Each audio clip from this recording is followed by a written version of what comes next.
Happy Mother's Day. And yesterday we buried, I think, the greatest mother Kenya has ever had, called Mukami Kimathi, custodian of the Mau Mau movement, field marshal, great caregiver. And to find, I sit and ask myself, young men in the 1940s and 50s, young men who had such clarity of thought, they had such conviction, they knew that they are being oppressed, they knew that the white man should not be in this country, and they waged a guerrilla warfare even after being projected, even after being maligned as a terrorist outfit. People, their only crime was fighting for their land, who were then subjected to torture, subjected to genocide, yeah, by invaders, and those invaders had local collaborators. They used to be called home guards, the likes of John Joroge Mishuki, and of course the people who sold us out, who are the chiefs, chiefs like Wayaki Wahinga, Koinange, those chiefs who sold us out. We should not even be celebrating them or even be mentioning them in any positive light. And like that, there was a state funeral, yeah, to honor and to show the people that just because you're now towing the line of the official policies and whatever does not mean that you will be knighted in death.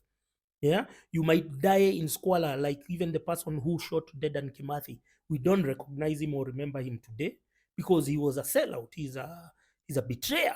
How do we recognize him? And we have elements within our establishment, within our political structure, who are doing the most, trying to endear themselves to the status quo so as to have the people oppressed and show that, oh, I am valuable to you.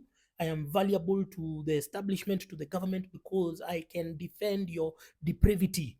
For instance, when you're talking about the finance bill right now, there are people who are saying this bill is perfect. And even when it's evident that this bill is contrary to the people's aspirations. And here is one thing about the oppressor, the colonizer, or the establishment boss, is that the colonizers never respected the collaborators. The highest opinion by colonizers of collaborators is that you know your place and you take dictation with proper subservience. You understand? Yeah?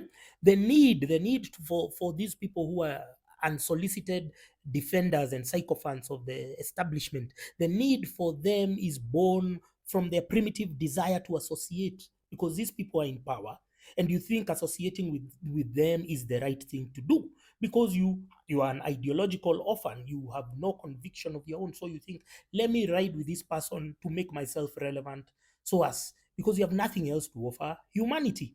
Yeah, the people who are custodian of elite or establishment depravity. Today we have the bloggers, we have the journalists, the economists, the think tanks, we now have the politicians, spewing third grade propaganda on media, and then or on their Twitter accounts, like what you saw Dr. Boni Galawale doing the other day, saying that other countries, the donor countries which give her money, they also tax their people. But what do they give in return? They offer proper services. So why are you demanding first world taxes when you're offering third world services? Doesn't make sense. Yeah. So those people, that cluster of defenders of establishment depravity, they think of themselves as intelligent, sophisticated, intellectual, when in fact and in reality they are the most unthinking, unreasoning, and sycophantic people. Those are scum of the earth. Yeah, they are fully indoctrinated, fully subordinate, and useful only to the people who wish to culturally, politically, and economically subjugate a region, a people, a country, a nation, or whatever. Yeah, the people, and one thing, those people who are endearing themselves, let me tell you, the people you are endearing yourselves to, huh? They will never they will never accept you. They will never put you on the table. They'll never bring you in your circle, in their circles, but they are using you. That's how you are. You're no different from the home guards of the 40s and the 50s. You're no different from John Mishuki. John Mishuki actively the diminishing opportunities for young people. And then when he became to power, when he became the Minister of Internal Security, then accused them of being members of sects and embarked on a mass genocide. You understand? Eh? Killings of epic proportions. And those are the people, because their mindset has been acquired from the white man, from the colonialists. Eh? So anyway, I was watching one of the politicians, and I'm wondering, the politicians are so eloquent during funerals and such events when they are live on TV, but we never see the same energy on the floor of the house.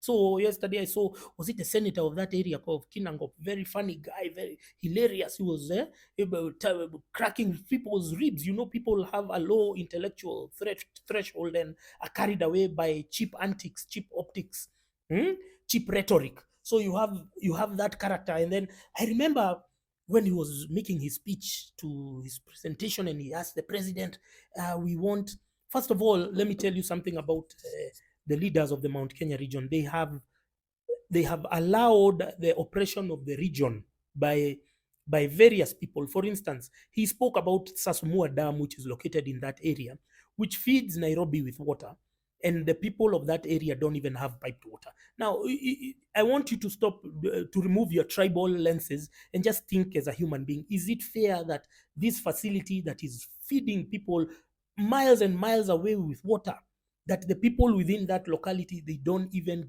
have piped water? Is it fair? So is it fair that even within the Mount Kenya region, that there are schools that the locals cannot be able to access because of a quota system by a government that did not even build those schools in the first place? Do you see the contradiction? And why the leaders, they don't talk about that? Because they are part of mainstream and establishment depravity. So they've been co-opted, they've been thrown for a few bones to nimble on, to chew on, and now they turn a blind eye. So they don't speak about that.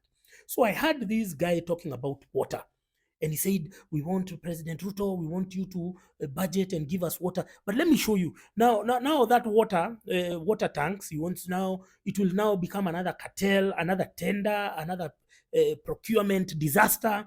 Yeah, and look, they have turned people, or they have imprinted and propagated the beggar mentality, that these people need a handout all the time. Some people just need a hand up. Let me show you those tanks which cost 70,000 in Kenya. Let me show you, they can be made with 5,000. Yeah, 5,000. But the same MPs pass laws, the same MPs passed, they go and pass laws which make cottage industries, they make domestic industries, domestic manufacturing so expensive, because those tanks, just watch this video and see how they do it in India. Watch this video and see how they do it in India. I'm very surprised that the things which here we term them as investments, small. This is a tank, plastic tank, water tank, being made in the Juakali of Nauko, India. And here in Kenya, the manufacturer of tanks is a big person. He is an investor who can even meet the president if and when he wants. Because here, cottage industries are being suppressed by the tax regime, by the high energy costs, fueled by your own MPs.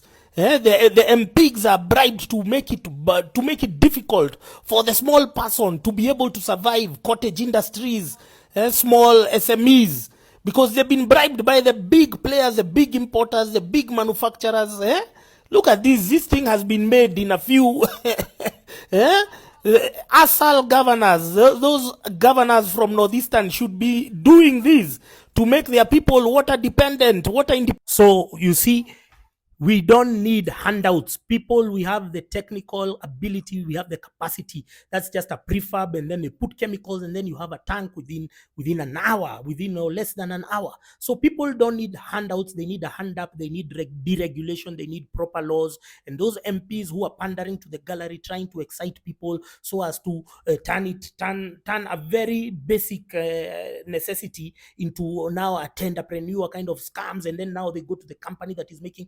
No, we don't need that. So let's now retune our conscience from handouts to hand up, and we need we need deregulation. We need cheap energy, cheap electricity, cheap gas, cheap water, to make domestic industries, to revamp our cottage industries.